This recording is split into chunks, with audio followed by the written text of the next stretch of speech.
on £18,000 cash. It was just amazing, and as soon as it goes into your bank account, it just changed. It's a life-changing thing. The next big winner could be you, with an extra £30,000 cash in your bank. For another chance to win £30,000 in tax-free cash, text CASH to 63232. Text costs £2 plus one standard network rate message. You can enter online at gbnews.com/win. Entries cost £2. Or post your name and number to GB07 PO Box 8690 Derby DE1 9TT. UK only. Entrance must be 18 or over. Lines close at 5 p.m. on the 30th of August. Please check the closing time if listening or watching on demand. Good luck. Tune in to Friday Night Live with me, Mark Dolan. GB News royalty with your perfect start to the weekend. Lucky us! Feisty and fearless guests. Well, I'm a normal person, so ask me. Honest opinions that raises more questions than a Gary Barlow tax return. And a few surprises along the way. Might be cold in this studio. That is Friday Night Live with me, Mark Dolan. 8 to 9 only on GB News, the People's Channel, Britain's news channel. I'm Christopher Hope. And I'm Gloria Di Piero, bringing you PMQ's live here on GB News. Whenever Parliament is in session on a Wednesday at midday, we'll bring you live coverage of Prime Minister's questions. We'll be asking our viewers and listeners to submit the questions that they would like to put to the Prime Minister, and we'll put that to our panel of top politicians in our Westminster studio. That's PMQ's live here on GB News, Britain's news channel.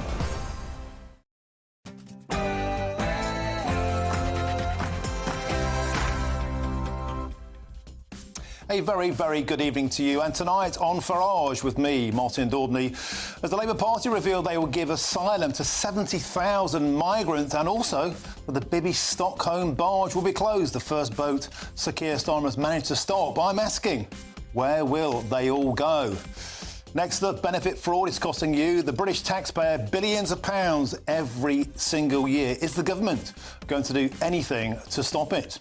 Plus, we'll get the latest on the US presidential race, as it looks like Kamala Harris will face off against Donald Trump. But first, it's your news with Polly Middlehurst.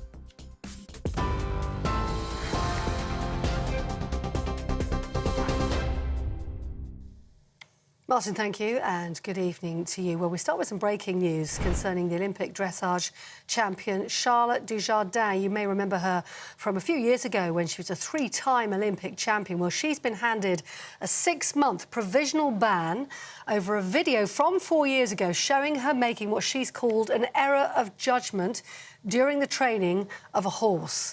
Earlier, it was announced she had withdrawn from the Olympics over the video, which resurfaced from years ago. She, as a champion, has had to pull out of all competitions while that incident was re-investigated, and she said what happened was out of character, and she's sincerely sorry for her actions and is devastated to have let everybody down. But that news just through that as a result, she has received a 6-month ban, provisional ban, over that video showing her treating or maltreating a horse 4 years ago.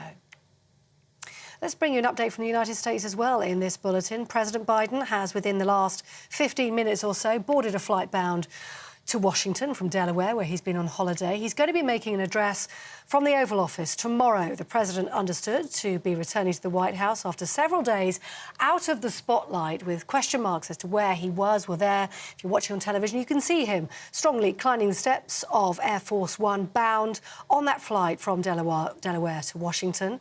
And he said he's going to be explaining his plans for what he calls finishing the job. The presidential salute there as he steps into Air Force One. And that coming as Kamala Harris asserts herself as the presumed Democrat nominee to face Republican Donald Trump in the race for the White House. She's already secured the support of senior Democrats, including Joe Biden, but also Nancy Pelosi significantly yesterday, and Bill and Hillary Clinton. Her campaign raising over $80 million yesterday in just 24 hours after Biden dropped out of the race. And staying in Washington today, absolutely sensational developments there, where the head of the US Secret Service resigned amid intense criticism of her handling of the attempted assassination of Donald Trump. Kimberly Cheetle admitted to the Congressional Committee that the attempt on Mr. Trump's life was, in her words, the most significant operational failure by the US Secret Service for decades. And she said today she quit with a heavy heart. She'd been testifying before a congressional committee, explaining her actions, saying as well she took full responsibility for what went wrong. News here at home, and the Islamist preacher Anjem Choudhury has been found guilty of directing a terrorist organisation, which means he now faces life in prison. His trial found that he directed the group known as Al-Mujahirun for a significant period starting in 2014. He was also found to have engaged in support at online meetings of the Islamic Thinkers Society. That's a New York-based Islamist thinking group. And the government says it's going to shut down a barge used for housing migrants off the south coast of England as part of the overhaul of the asylum system. Use of the Bibby Stockholm, which can house up to 500 men, began under the Conservative government. Human rights campaigners have compared it to a prison ship and criticised its inhumane use. The barge will continue to house migrants until the contract expires next year. Any longer would have cost the taxpayer an extra £20 million next year. Those are the latest GB News headlines for now. I'm back in an hour with more. See you then.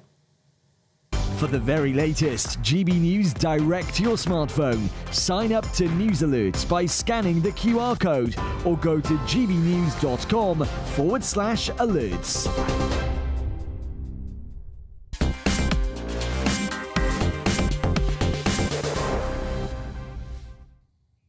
Thank you, Polly. Good evening to you. I'm Martin Dordney in for Nigel Farage. Now, Nigel is on important parliamentary duty, appearing in the Commons for votes as we speak. But we will hear from the man himself when he comes out of chamber. Our camera will be waiting for him just yards from the green chairs around about 7:30 p.m. Now, earlier on today, Nigel did make his maiden speech. Fair to say it was vintage Farage as he laid into the whole of the Commons, saying he was surrounded by more lovers of the European Union than when he was in the European Parliament. Let's hear a snippet of the 10-minute speech now. What I perhaps didn't expect was to come here and to find that I'm more outnumbered with my reform team, more outnumbered here than we were in the European Parliament, because there are more supporters of Brexit in the European Parliament than I sense there are in this Parliament of 2024. This is very much a Remainers Parliament. I suspect in many cases it's really a Rejoiners Parliament. But the other issue, and it's very interesting as we debate the King's speech, if you look at the speech itself, the word immigration is mentioned only twice, and asylum just once. And perhaps this is not a surprise, as when Sir Keir Starmer laid out the 6 big priorities for the general election for the Labour Party, he didn't mention legal or illegal immigration. And that's the other area in which I think the 5 of us sitting over here are going to find ourselves massively outnumbered in this House, is because we actually do want to talk about these issues. You see, I believe that the population explosion is having the biggest impact on the quality of life of ordinary folk than any other issue. Well, the cat is amongst the pigeons, and earlier on today, Nigel Farage also called for a referendum. Of course he did, for our membership of the ECHR. Let's take a listen. The financial rewards for smuggling people across the English Channel can now net a gang 2 to 3 million euros a week. Whatever prison sentences or penalties are put upon them, there will always be people volunteering to make millions of euros a week. We will only stop this if we start deporting people that come illegally. Then they won't pay the smugglers. But we'll only do that by leaving the ECHR.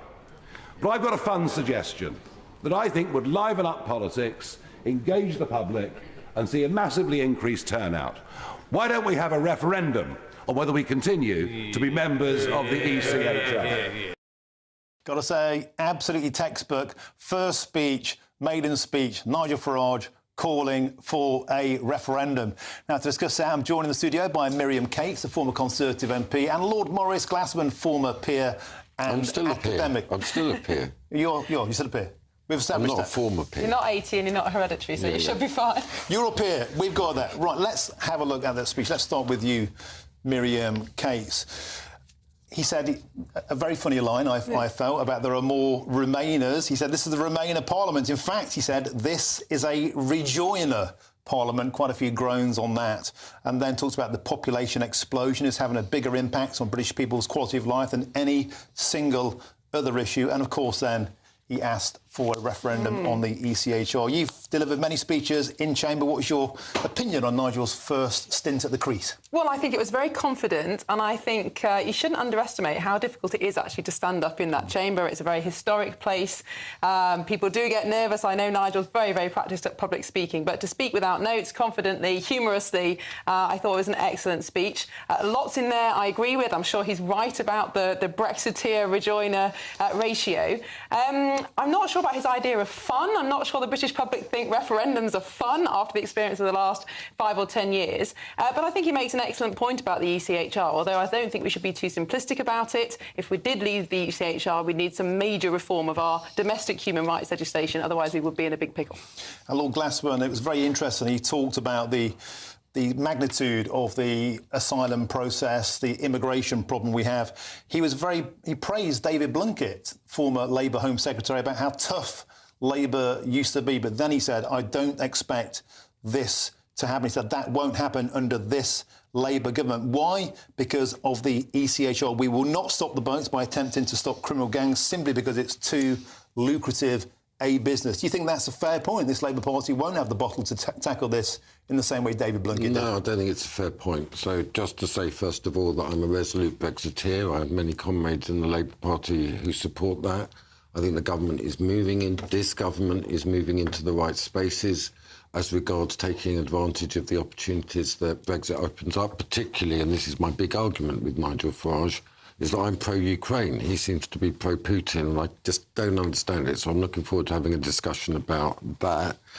And we've got Yvette Cooper. I don't think he said he's pro-Putin. Oh, he's always full of understanding. He's got a weakness for kind of authoritarian, tyrannical kind of foreign powers. He likes Trump as well. But the point is, he has made very public statements that are pro-Russia. I'm saying my party is very pro-Ukraine, and that's a huge difference between us. And David Blunkett is a very good friend of mine. He's a very strong ally on my wing of the party. He's being heard. I wouldn't say, I don't know, maybe you're an MP from the same area. I mean, I wouldn't describe Yvette Cooper as a liberal exactly. She's quite pro-law and order. Don't jump to premature conclusions. Labour's said that it treats migration as a national security issue. Personally, I'm in favour. If it's a national security issue, we have to find military solutions. I'm in favour of boats in the English Channel, the Navy in the English Channel. Well, that's actually to the right of Nigel. Right, left, you've got to get over it. What we've got to do is protect our national sovereignty. Immigration is obviously a political issue.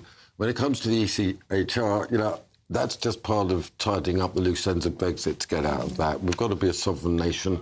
I trust our Parliament to protect our liberties.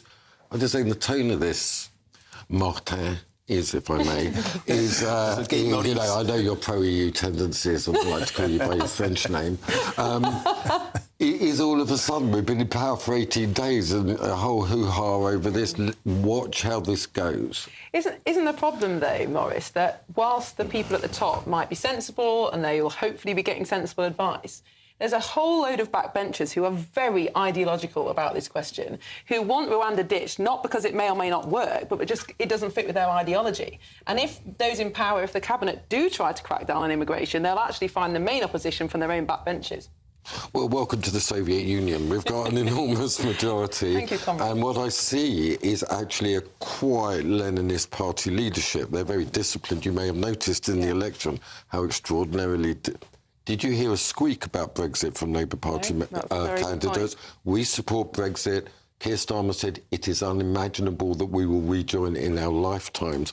So I think Nigel's going off half-cocked here. I think he's attacking a paper tiger. Labour is extremely disciplined, that we support Brexit, leaving the EU, that immigration is a national security issue. 18 days in, I wouldn't get too excited. OK, let's move on, Miriam and Maurice, to a story that surely will have angered Nigel Farage, is that Labour is to grant asylum to 70,000 migrants who are due to be part of the Rwanda deportation scheme. Yvette Cooper, the Home Secretary, says it'll save the taxpayers £7.7 billion. With the news that Bibby Stockholm is to close, and RAF Scampton in Lincolnshire and also Wethersfield RAF in Essex are also due to be shut down. So with almost 1,500 migrants arriving by small boats in 1 week, where are they going to go? Well, somebody who I hope can answer that question is Tony Smith, who's the former Director General of the UK Border Force, who joins me in the studio. Welcome to the show, Tony.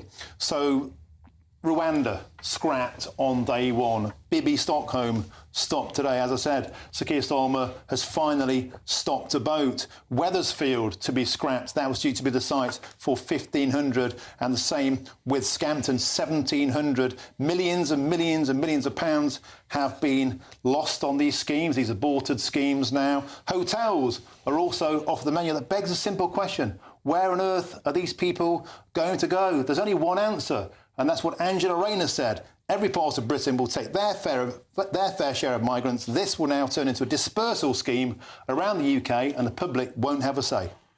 Well, I'm not a politician, I'm a practitioner, and I work for many different governments of many different colours, including back in the day with David Blunkett and Tony Blair, and stuck in the immigration business for all this time. So I see this through a slightly different lens, perhaps, to some people. I mean, I think firstly you need to see what the condition is that this government has inherited. About over 100,000, 120,000 odd cases of people who have arrived by irregular means since March 23. So there are a series of cohorts, what they call backlog cohorts in the Home Office that need to be dealt with. Up until now, those people have been served with notices saying they are liable to be removed to a safe third country, Rwanda, and therefore have not been admitted into the UK asylum system. In other words, they've been kept in limbo. What this government is saying, well, we are now going to scrap that and we are going to admit them all into the asylum system. So all of those 120,000 can now claim asylum. Doesn't mean to say they'll all get asylum, but you're right in that the projections, if you go by the projection rate of 60 to 62%, I think, previous grant rates, then 60, 65% will get either asylum or potentially exceptional leave. You can give people discretionary leave other than asylum and let them stay. But either way, that will then mean that people will not be longer held in accommodation centres like the Bibby or in hotels. They will be released into the communities, and it will be for the local authorities, essentially, to pick up the arrangements for integrating them into society for those people that are granted permission to stay. But I think it's important to say not everybody will be given permission to stay.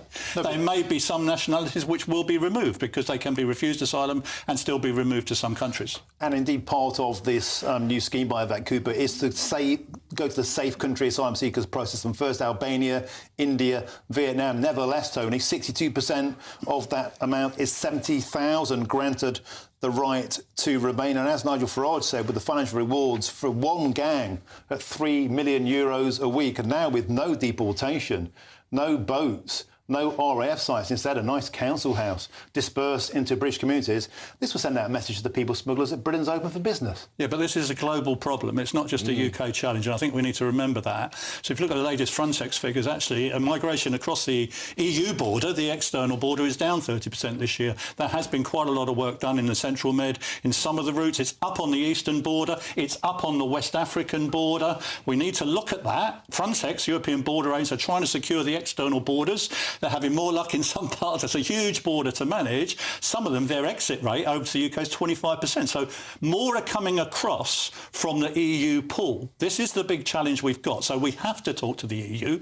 Each member state has got a different grant rate. If you look at the grant rates, our grant rate's much higher, actually, than many European countries. And I mean, if you look at that poor girl that drowned, the 14-year-old girl that drowned recently, actually, her family had already claimed for asylum in Belgium and in Sweden, and they were from Iraq. And he still felt it necessary to put his daughter in a boat to the UK because his perception was she would be allowed to stay here. So we need to look at our grant rates. Surely, if we're all members of the European Convention on Human Rights, we're all members of the Refugee Convention, we should have a fairly consistent policy about who qualifies for asylum and who doesn't qualify for asylum, and also on removals. I mean, where are we? As you say, where are we going to remove people to? I actually felt Rwanda was quite a bold move by the previous administration because it did give you an additional outlet. And even in the States now, Biden is looking at saying, you could, even, and that's a very liberal policy over there, if you come between the borders, you cannot be admitted into the US asylum system. That's a very bold move for a government like so. I think there's something about how we as a,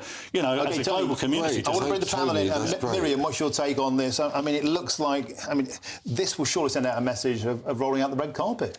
Well, I think it will, and I think it was the... Why would it not? Well, for a start, I live in a council flat and it's not very nice. This nice council flat. It'd be nicer, presumably, than a war zone or wherever they claim to be coming from. Yeah, it's just red carpets and nice flats. I don't think that's the reality of the situation. But I think what a lot of people are looking for is...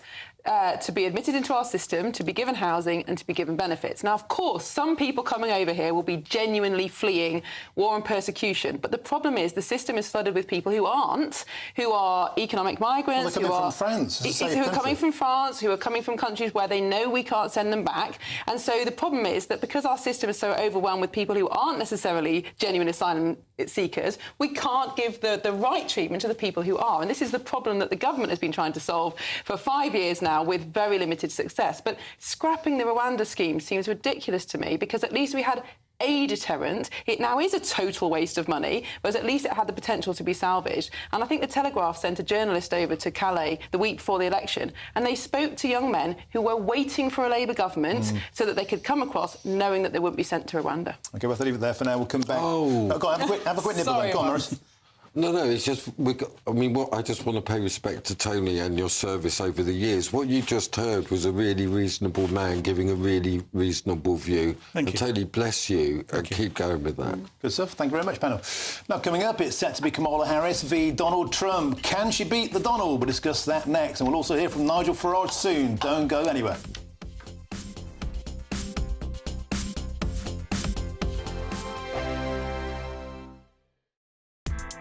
Join me, Nana Akweer, for an informative, interactive news programme with a difference.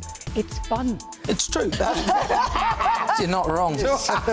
No one will be cancelled. Lovely. Join me from 3 p.m. every weekend, only on GB News, Britain's news channel. Nana Akweer, weekends from 3 p.m. Now, the last time we spoke, we always talk about the topic of gender and your transition. So talk to me about now, though. What you've done is you've created a comic book about your life and about your transition to tell us things that perhaps the press and media don't talk about. Yes. So throughout the years, I have always been persuaded to write a book. But I was never ready to disclose so much.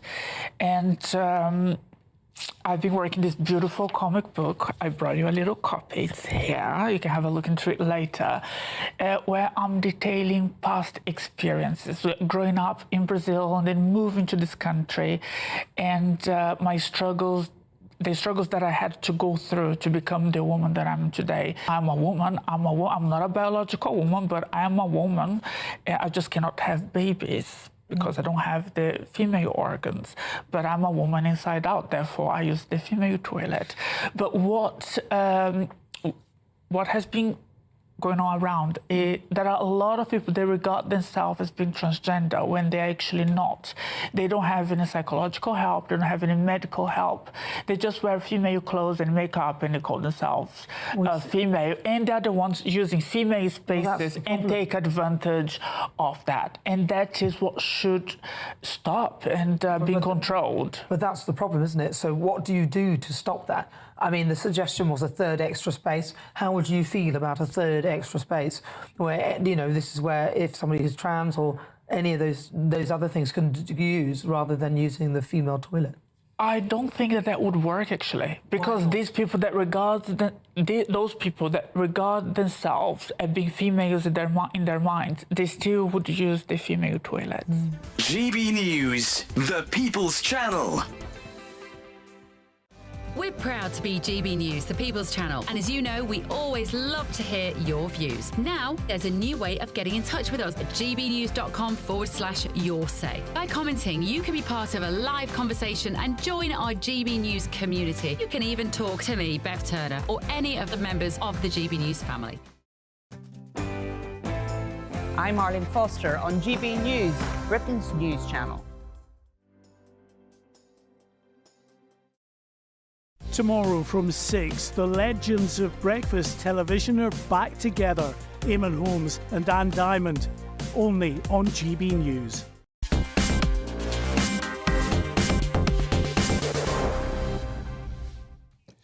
Welcome back, I'm Martin Daubney and this is The Farage Show. Now, benefits fraud is costing taxpayers £7.4 billion a year, according to figures released by the Department for Work and Pensions.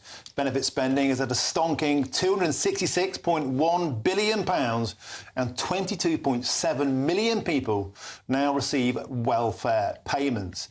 This, some say, is a deliberate target for organised crime groups, while the DWP says it is ramping up anti-fraud measures, including enhanced scrutiny of suspicious universal credit claims and also hiring more staff. But worryingly, it seems that attitudes towards benefit fraud has softened, with a recent survey revealing more people are becoming indifferent about workers not even declaring cash-in-hand jobs. Well, joining me now to discuss this is Darwin Friend, Head of Research at the Taxpayers Alliance. Also still with my panel, Miriam Cates, former Conservative MP, and Lord Maurice Glassman, Labour peer and academic. Let's start with you, Darwin. We were all led to believe that benefit fraud was a blip during COVID. Astonishingly, it's got worse. It wasn't a blip, it's set a new pattern.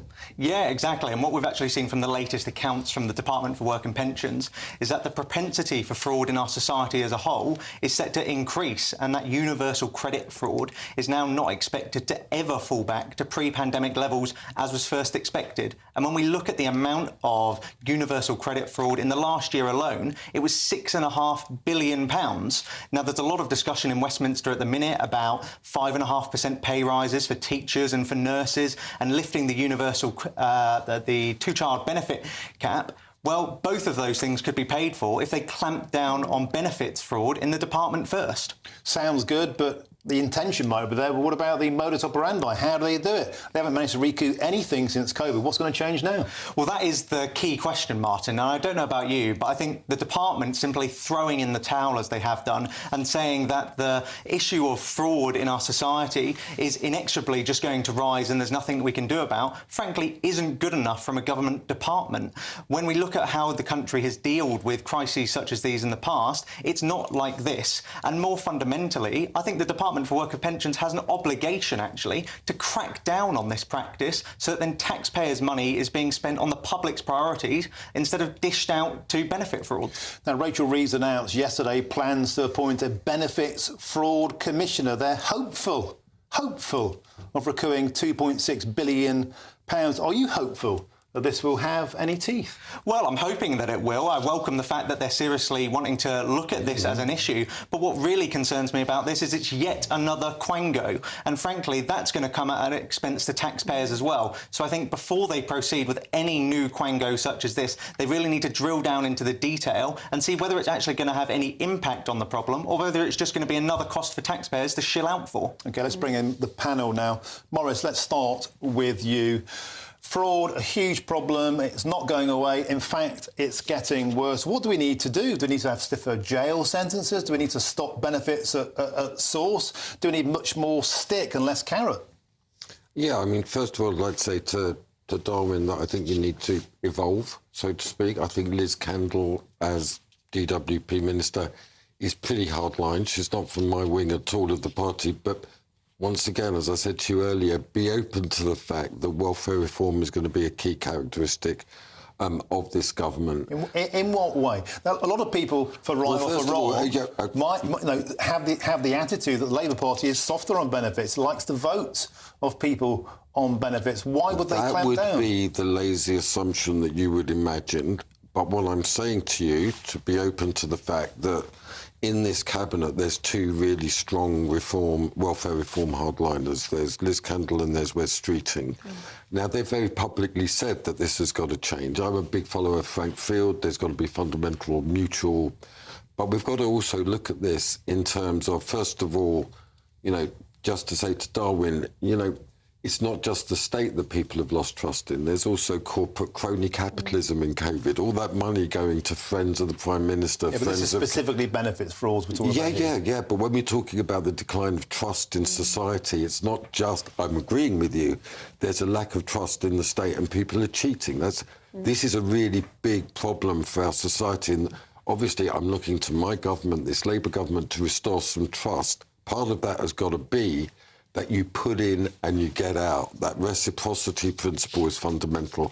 This is going to be a huge change. I mean, Miriam, let's be truthful, we've been on the same side of this for a long time, and you've got to look at it in the balance, Martin. This is the balance we've got to find, is that there's also capitalist corporates who cheat all the time. Amazon is stealing data. So people are cheating Amazon. So we've got to actually address the culture of cheating, why it is. Miriam, let's get back to benefits fraud amongst benefit claimants. The numbers are astonishing. £266.1 billion in the last tax year spent on benefits, second only now to the NHS. But 135 billion of that, so over half, is the state pension. Yeah. And I don't think anybody is organising crime around the state pension, although who knows. But I do largely agree with Maurice. This is a symptom of a low-trust society. And any system like this, where essentially you require people to be honest about the situation, when they're claiming benefits, you require them to be honest about their income, about their working hours, about their dependents. If the vast majority of people are honest, the system will work. If you break down that trust, and most people aren't honest, unless they think they're going to get caught, how is the government supposed to solve that problem? You either have a high trust society or you have a high surveillance society. And that's what we're looking at. And actually, before the election, Mel Stride, who was the Conservative DWP secretary, he was looking at introducing surveillance of people's bank accounts to require banks to tell the government if a person had more savings than they ought to have. Now, I find that terrifying from a civil liberties point of view. But the fact is, if you can't trust people to be honest, that is what we're staring down the barrel of. And you can't just blame the government for that. Yes, COVID didn't help. People thought money was free. They didn't see the cost of it, and we're paying for that now. But actually, politics is downstream of culture. Our whole culture has changed. And unless it changes back to high trust society, we're just going to see more and more of this. OK, final word to you, Darwin Friend. Do you think that's the answer? Tony Blair has stated the last few weeks we'd like to have digital ID for everybody. Is that the way now? We're all going to have ID because a few people cheat? We'll all be monitored? Well, like Miriam, I'm not particularly keen personally on having civil liberties infringed upon any further than they already are.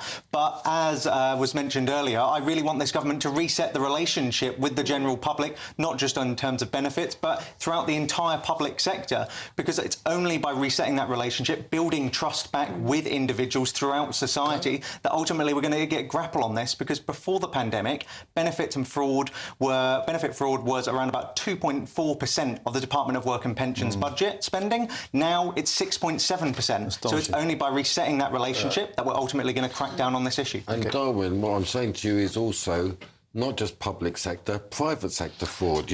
I don't see your organisation going into that, and I urge you to go into that. OK, guys, we have to move on. Thank you very much, Darwin Friend, also, of course, Miriam and Maurice. Now, coming up, we'll hear from Nigel Farage very soon. We'll ask him about his maiden speech and Kamala Harris v Donald Trump. Don't go anywhere. Evening. Thanks for joining me for your latest weather update from the Met Office here on GB News. For many, it's dry overnight, and it'll be another fine day tomorrow with some good spells of sunshine. Later on, though, cloud and rain, which is lurking behind me, will start to spread in to parts of the west. We've seen a few showers around today. They're fading now this evening, so generally it's a dry night, bit of mist and fog here and there, but most areas just staying clear and staying quite mild as well. Quite a warm night in the south. Temperatures holding up in the teens here, a little lower across Scotland and northern England, but generally a fine start to Wednesday. Some cloud, but many areas starting off with a bit of sunshine, and much of northern Scotland will stay fine and sunny through the day. Some of the highest temperatures likely on the Moray Firth through the afternoon. Across Northern Ireland, generally a dry and a bright start, but we are going to see the cloud increasing here and start to push in some outbreaks of rain as we go through the morning. Much of England and Wales starting dry, fine, with some good spells of sunshine, and a bit of sunshine this time of year soon start to lift those temperatures as well. So as we go through the day, we will see this cloud increasing across the west. There's the rain spreading into Northern Ireland and also further east, Lincolnshire down towards Cambridgeshire, across Norfolk, Suffolk. One or two possibly heavy showers are possible through the middle part of the day, but many areas staying dry until this rain creeps into West Wales, Cornwall, the Isles of Scilly, maybe southwest Scotland later on, as well as turning damp across Northern Ireland. With the cloud and the rain in the west, a little cooler than today, but further east, a little warmer than today.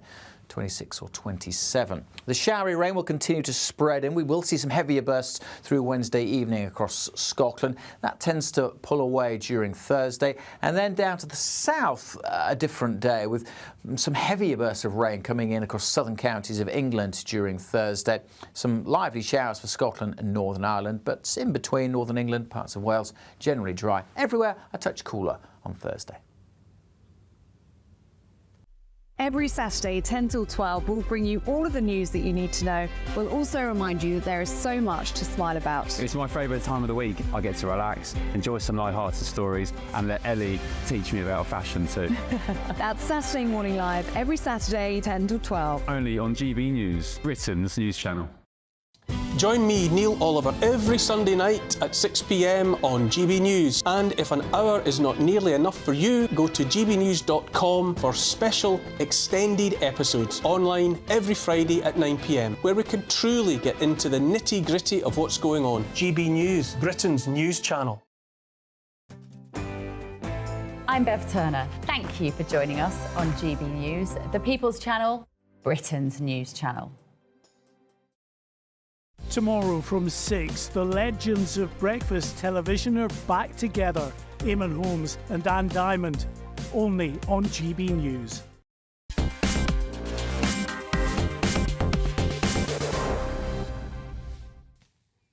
Welcome back. This is Farage with me, Martin Daubry. Now, it looks like it will be Kamala Harris versus Donald Trump, as she claims to have secured enough support to become the Democratic Party's presidential nominee. She's speaking in Milwaukee this evening. In fact, she's walking on right now. Let's cross over and have a little listen. I'ma keep running 'cause the winner don't quit on themselves.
Thank you all very much. Can we please hear it for Leah and her extraordinary story and leadership? Thank you. And I do believe our teachers do God's work. They teach other people's children, and God knows we don't pay them enough. Let's thank them. And it is so good to be here and be back with so many extraordinary leaders, including my friend, the great governor of Wisconsin, Tony Evers. He's here somewhere. My dear friend, Senator Tammy Baldwin. And you know, I had the privilege of serving with Tammy when I was in the United States Senate, and she is always fighting for the people of this state. And I know that the folks that are here are going to make sure you return her to Washington, D.C. in November. Yes, we are going to elect her back to Washington, D.C. It is so good to be here also with Lieutenant Governor Sarah Rodriguez, Attorney General Josh Cole, Wisconsin Secretary of State Sarah Godlewski, County Executive David Crowley, Mayor Cavalier Johnson, and the great State Party Chair Ben Wickler,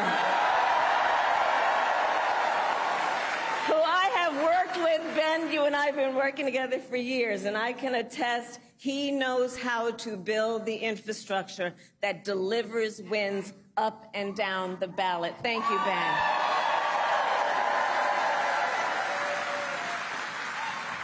So it is good to be back in Wisconsin, and it is great to be in Milwaukee. As many of you know, our state campaign headquarters are in this city. Yes, and there is a reason for that. The path to the White House goes through Wisconsin. Yes, it does.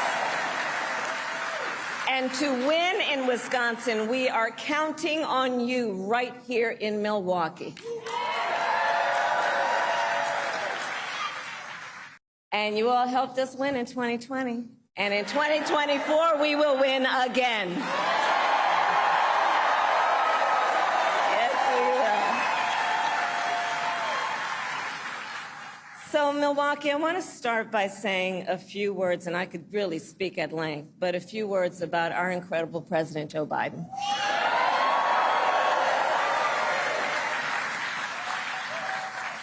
It has truly been one of the greatest honors of my life to serve as Vice President to our President Joe Biden.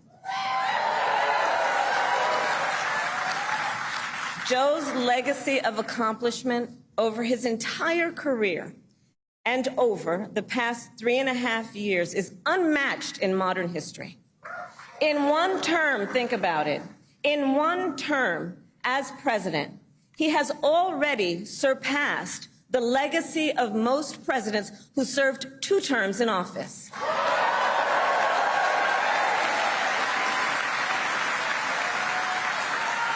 And I know we are all deeply, deeply grateful for his continuing service to our nation.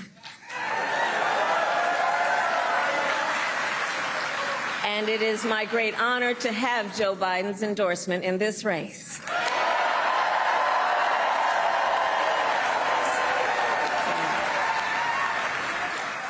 So, Wisconsin, I am told as of this morning that we have earned the support of enough delegates to secure the Democratic nomination.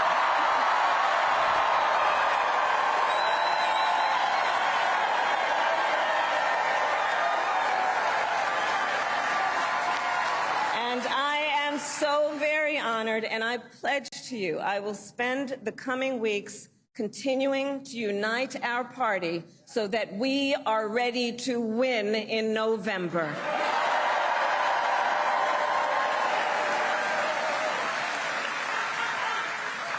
So, friends, we have 105 days until Election Day, and in that time, we've got some work to do. But we're not afraid of hard work. We like hard work, don't we? And we will win this election. Yes, we will. So as Leah told you, before I was elected Vice President, before I was elected United States Senator, I was elected Attorney General of the state of California, and I was a courtroom prosecutor before then. And in those roles, I took on perpetrators of all kinds. Predators who abused women, fraudsters who ripped off consumers, cheaters who who broke the rules for their own gain. So hear me when I say, I know Donald Trump's type.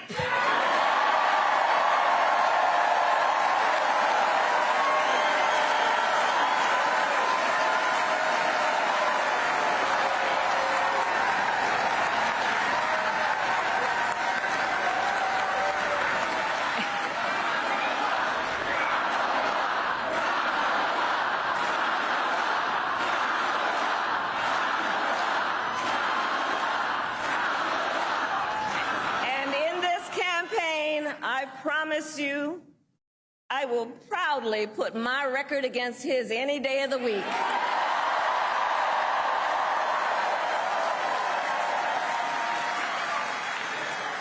As Attorney General of California, I took on one of our country's largest for-profit colleges that was scamming students. Donald Trump ran a for-profit college that scammed students. As a prosecutor, I specialized in cases involving sexual abuse. Well, Trump was found liable for committing sexual abuse. As Attorney General of California, I took on the big Wall Street banks and held them accountable for fraud. Donald Trump was just found guilty of fraud on 34 counts.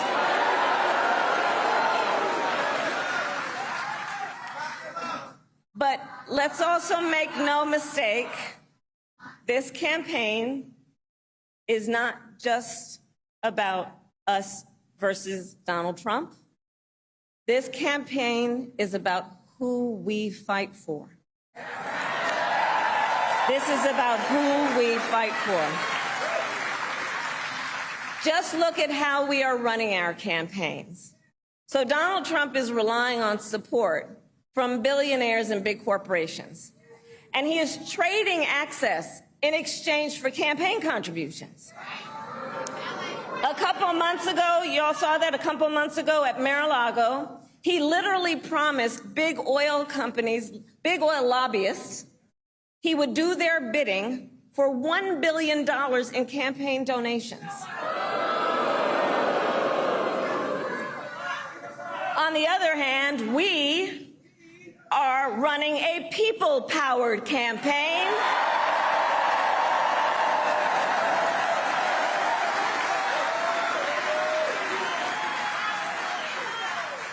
And we just had some breaking news. We just had the best 24 hours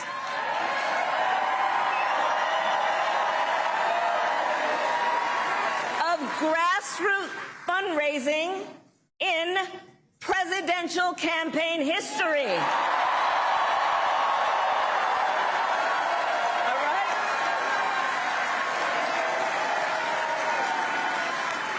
And because we are a people-powered campaign, that is how you know we will be a people-first presidency.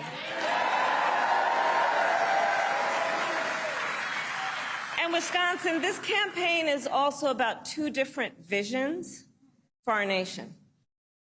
One, where we are focused on the future. The other, focused on the past. We believe in a future where every person has the opportunity not just to get by, but to get ahead.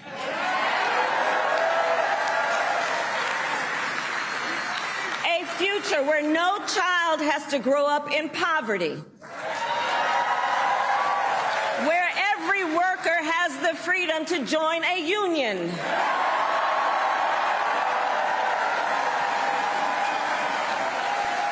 where every person has affordable health care, affordable child care, and paid family leave. OK, that was Kamala Harris there. Well, that is Kamala Harris giving a speech in Milwaukee. She kept saying we're in Milwaukee, I think, about 15 times. I get some reaction now from Miriam Cates and Lord Morris Glassman. You were very keen there to wade in. She didn't say anything for the first 5 minutes. I just want to say to everybody on GB News, thank God I'm not an American. That was pure murder. It was empty, it was vacuous. There's big things going on in the world, and Trump and J.D. Vance, by the way, are really... J.D. Vance is a serious politician. This was just hollow, empty nonsense. It's going to be the slaughter of the guilty, I think. Miriam. Well, this was her chance to lay out a big vision. What does she stand for? How is she going to differentiate herself from Biden? And as Morris said, she said pretty much nothing for 5 or 6 minutes and then repeated things that she said before. Now, I accept that US politics is very different to ours. We don't often have conventions where lots of people cheer. But I think, you know, where is the substance? Where is the vision? What does she actually stand for? That's certainly not clear from those last 10 minutes. Well, she did a roll call of all the people there. I thought that was going to go until tomorrow. It was like it's a bit like a wedding speech, wasn't it? Thanking this person. You know, things have passed. We've got to acknowledge now, you know, Rishi Sunak was not a politician. He was the kind of backroom stats guy who would bring you a Venn diagram. We keep on developing these politicians who aren't leaders, who aren't politicians. She is one of them. And this is going to be very, very ugly. Okay, I'm joined in the studio by Jacob Rees-Mogg. Of course, State of the Nation is next. You were lucky enough, Jacob, to catch the tail end of that. Did she make a huge impression upon you? I think when you're listening to political speeches, you should always think, could the person say the opposite? So would anyone ever stand up and say, I don't want any opportunity for any of you?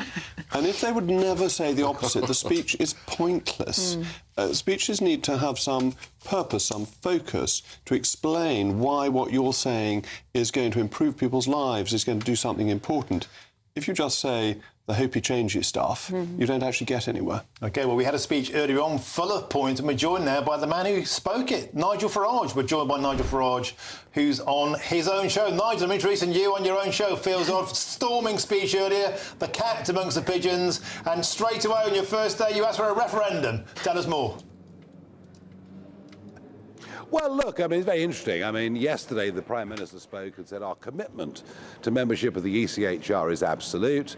Rishi Sunak, responding for the opposition, didn't query that in any way at all. He sort of made a vague reference in the election to, well, we might consider leaving. He never meant it.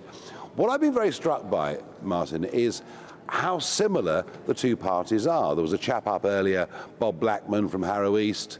I sort of thought, well, why is he on this side of the house? He'd be more comfortable on the other side of the house. So yeah, you know, I said, look, I don't believe that until you deport people, you will stop illegals crossing the English Channel. And how interesting that back in the days of David Blunkett, even up to the end of the last Labour government, we were deporting tens of thousands of people a year. So I suggested, for a bit of fun, wouldn't it be great to have a referendum on the ECHR? Because the country had voted to leave. This Parliament, I felt more outnumbered in the last week here than I ever did in Brussels. More Brexiteers in Brussels than there are in this Westminster Parliament. This is a Remainer Parliament, it's a rejoiner Parliament, it's a globalist Parliament, it's a Parliament totally unconcerned with massive population growth. So we may be, the five of us from Reform UK, we may be very much in the minority with a few Conservatives having the guts to back us, but I think in the country we've got huge support. And Nigel, you were heaping praise on David Blunkett, the Home Secretary in the Blair years, for being tough on deportation, but you're quick to point out you had absolutely no faith in this Labour government to follow in his footsteps. Tell us more. Well, look, I mean, you know, Labour Starmer set out 6 key priorities for the general election. Immigration, either legal or illegal, wasn't even in those 6. And in McKing's speech, immigration's mentioned twice, asylum's mentioned once. The idea that we're going to, you know, go after the gangs, I mean, what a load of baloney. We've been going after the drugs gangs for decades with almost no effect. And on legal immigration, they have nothing to say. Both main parties, in my opinion, are in hock to giant multinational businesses who want as much cheap labour as they can possibly get, and to hell with the social consequences. I mean, the reality is there'll be very little difference on this and many other issues between a Labour government and the last one led for 14 years and headed up by the Conservatives. And Nigel, another big announcement today, the Bibi Stockholm, the first boat that Sir Keir Starmer has stopped. That's going to get the chop. RAF Scampton, RAF Wethersfield, looking like they're going to get the chop. And this can only mean one thing, Nigel. The hotels are also being closed down by the Labour Party. This can only mean one thing, the widespread dispersal of asylum seekers and illegal immigrants throughout the United Kingdom. Nigel, what do you think voters will make of that when, as Angela Rayner said, this is a responsibility for every constituency in Britain without them having a say? Yeah, I mean, look, you know, what's going to happen is those that are here illegally will all be just fast-tracked through the system and be allowed to stay. And what a contrast that is. Yvette Cooper will make illegals legal. The last Labour government, all those years ago, deported them in their tens of thousands every single year. And what can the Conservatives say? Well, actually, they were doing the same thing. 75% of those young men that crossed the Channel were being given asylum refugee status, albeit it took them a long time. And look, you know, I believe two things. One, that the exploding population is diminishing the quality of life of everybody in our country. And number two, I've said for 4 years, this is a national security crisis. Keir Starmer even paid lip service to that during the election campaign. These are young, undocumented males coming from war zones, coming from places where terrorism is rife, coming from cultures of gang warfare, and coming from places where women aren't even second-class citizens. This is a social disaster for our country.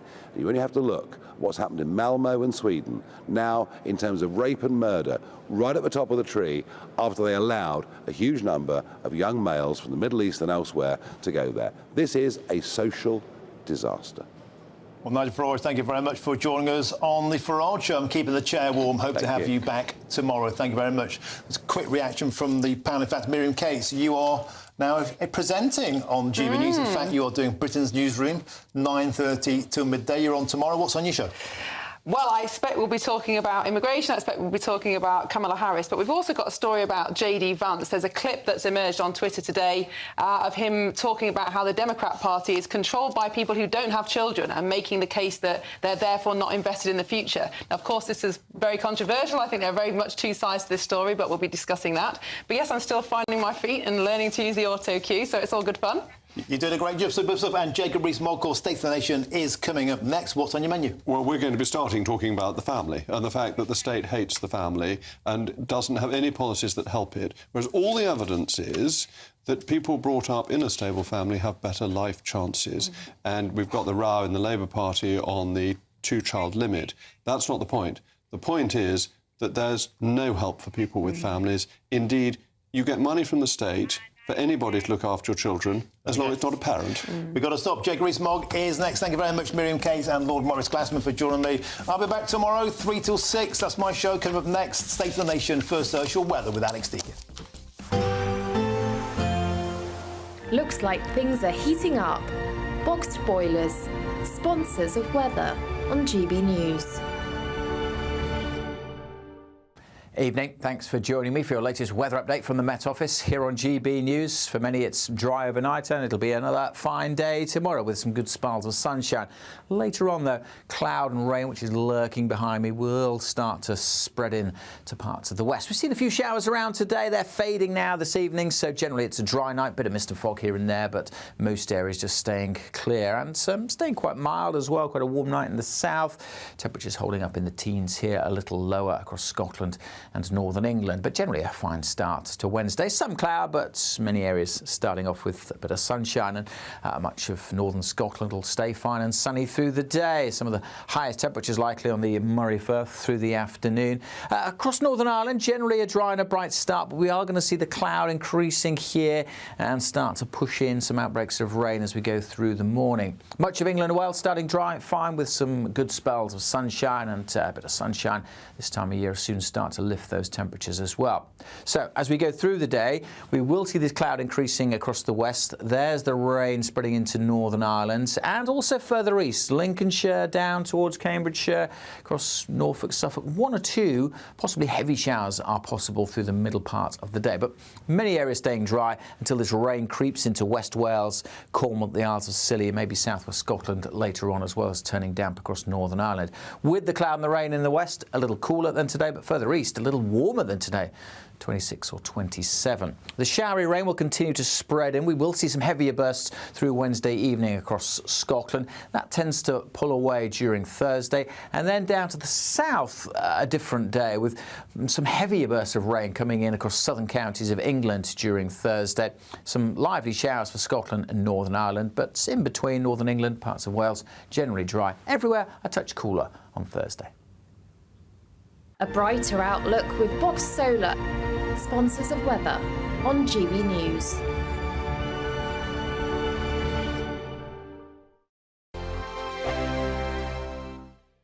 Don't miss your chance to win our Super Summer Giveaway. With your chance to win £30,000 cash, our biggest cash prize to date, which means you get to spend every single penny however you like. What plans would you make with an extra £30,000 cash in your bank account? Take your family on the ultimate holiday, buy that treat that's always seemed out of reach, or just put it in the bank for a later date. However you'd spend it, make sure you don't miss out. For another chance to win £30,000 in tax-free cash, text CASH to 63232. Text costs £2 plus 1 standard network rate message. You can enter online at gbnews.com/win. Entries cost £2, or post your name and number to GB07 PO Box 8690 Derby DE1 9TT. UK only. Entrants must be 18 or over.